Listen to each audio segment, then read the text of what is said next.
ပေးသက်တူသိပါသလားကဘာပေါ်မှာအပူဆုံးနဲ့အချုပ်သေးဆုံးလို့နာမည်ကျော်ကြတဲ့ဆာဟာယကန္နာယာကြီးဟာတစ်ချိန်လုံးကတားရဲတလိဆန်တွေပြောဆန်ရာအစိမ်းအောင်နိဗ္ဗာန်ဘုံတစ်ခုဖြစ်ခဲ့မှုတဲ့ဆိုတာကိုပေါ့အဲ့ဒီစတူဒီယကီလိုမီတာ6သန်းကျော်ကျယ်ဝန်းပြီးအမေရိကန်တနိုင်ငံလုံးဒီပါအကျယ်ဝန်းရှိတဲ့ဒီသဲပင်လယ်ပြင်ကြီးရဲ့အောက်မှာဘယ်လိုထူးဆန်းတဲ့လျှို့ဝှက်ချက်တွေရှိနေမလဲဒီနေ့မှာတော့ဆာဟာယရဲ့လူမသိသေးတဲ့အကြောင်းအရာတွေကိုကျွန်တော်တို့အတူတူလေ့လာကြည့်ကြရအောင်ပါ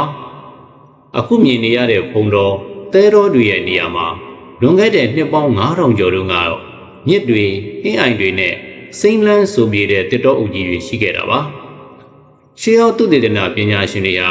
သဲကန္နာယာထဲမှာငါးဖမ်းကရိယာတွေနဲ့ရေနေတတ္တဝါရုပ်ကျွင်းတွေကိုအံ့ဩဖွယ်ရာရှာဖွေတွေ့ရှိခဲ့ကြပါတယ်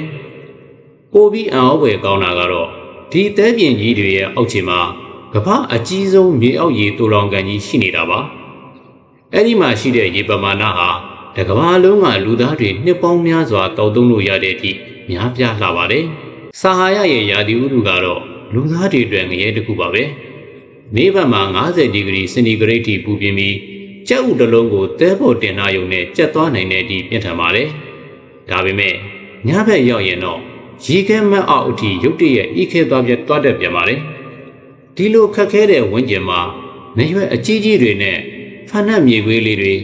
ရေမတောက်ဘဲအကြာကြီးနေနိုင်တဲ့ကလောက်ဥတွေကတော့သူတို့ရဲ့ထူးခြားတဲ့ခန္ဓာကိုယ်ဖွဲ့စည်းပုံတွေနဲ့တဘာဝတရားကိုအန်တုပြီးရှင်းသန်နေကြပါတယ်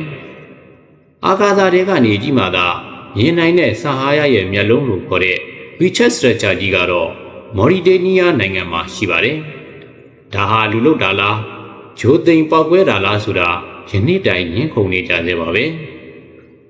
ပြီးတော့အမြင့်ပေ450မီတာရှိတဲ့အီယာမသဲတောင်ကြီးတွေဟာလေတိုင်နှုံးလက်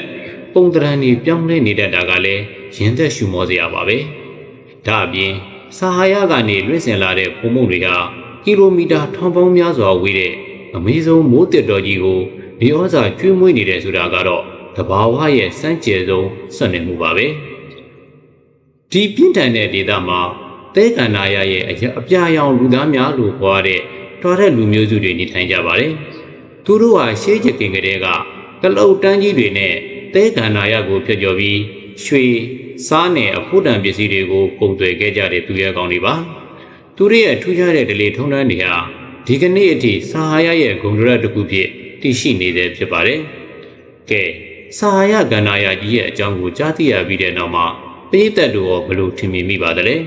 သိပ္ပံပညာရှင်တွေကတော့နောက်နှစ်ပေါင်း15000ကြာရင်ဆာဟာယကြီးဟာတဖန်ပြန်လဲစိမ့်လန်းလာအောင်မယ်လို့ခန့်မှန်းထားကြပါတယ်အကယ်၍ပရိသတ်တို့သာဆာဟာယကန္နာယာကြီးကိုဖျက်ကျော်ပြီးခရီးသွားခွင့်ရမယ်ဆိုရင်သဲကန္နာယာထဲမှာအပူဒဏ်ကိုခံနိုင်ရရှိအောင်ဘယ်လိုပြင်ဆင်သွားမလဲဒါမှမဟုတ်ဆာဟာယတဲကဘယ်အရာတွေကိုတွေ့ကျင်တုံးလဲ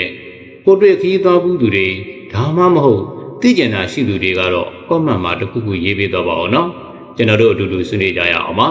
ဒီဗီဒီယိုလေးကိုကြိုက်နေတဲ့ရင် like and share လုပ်ဖို့လည်းမမေ့ပါနဲ့ဦးခင်ဗျာ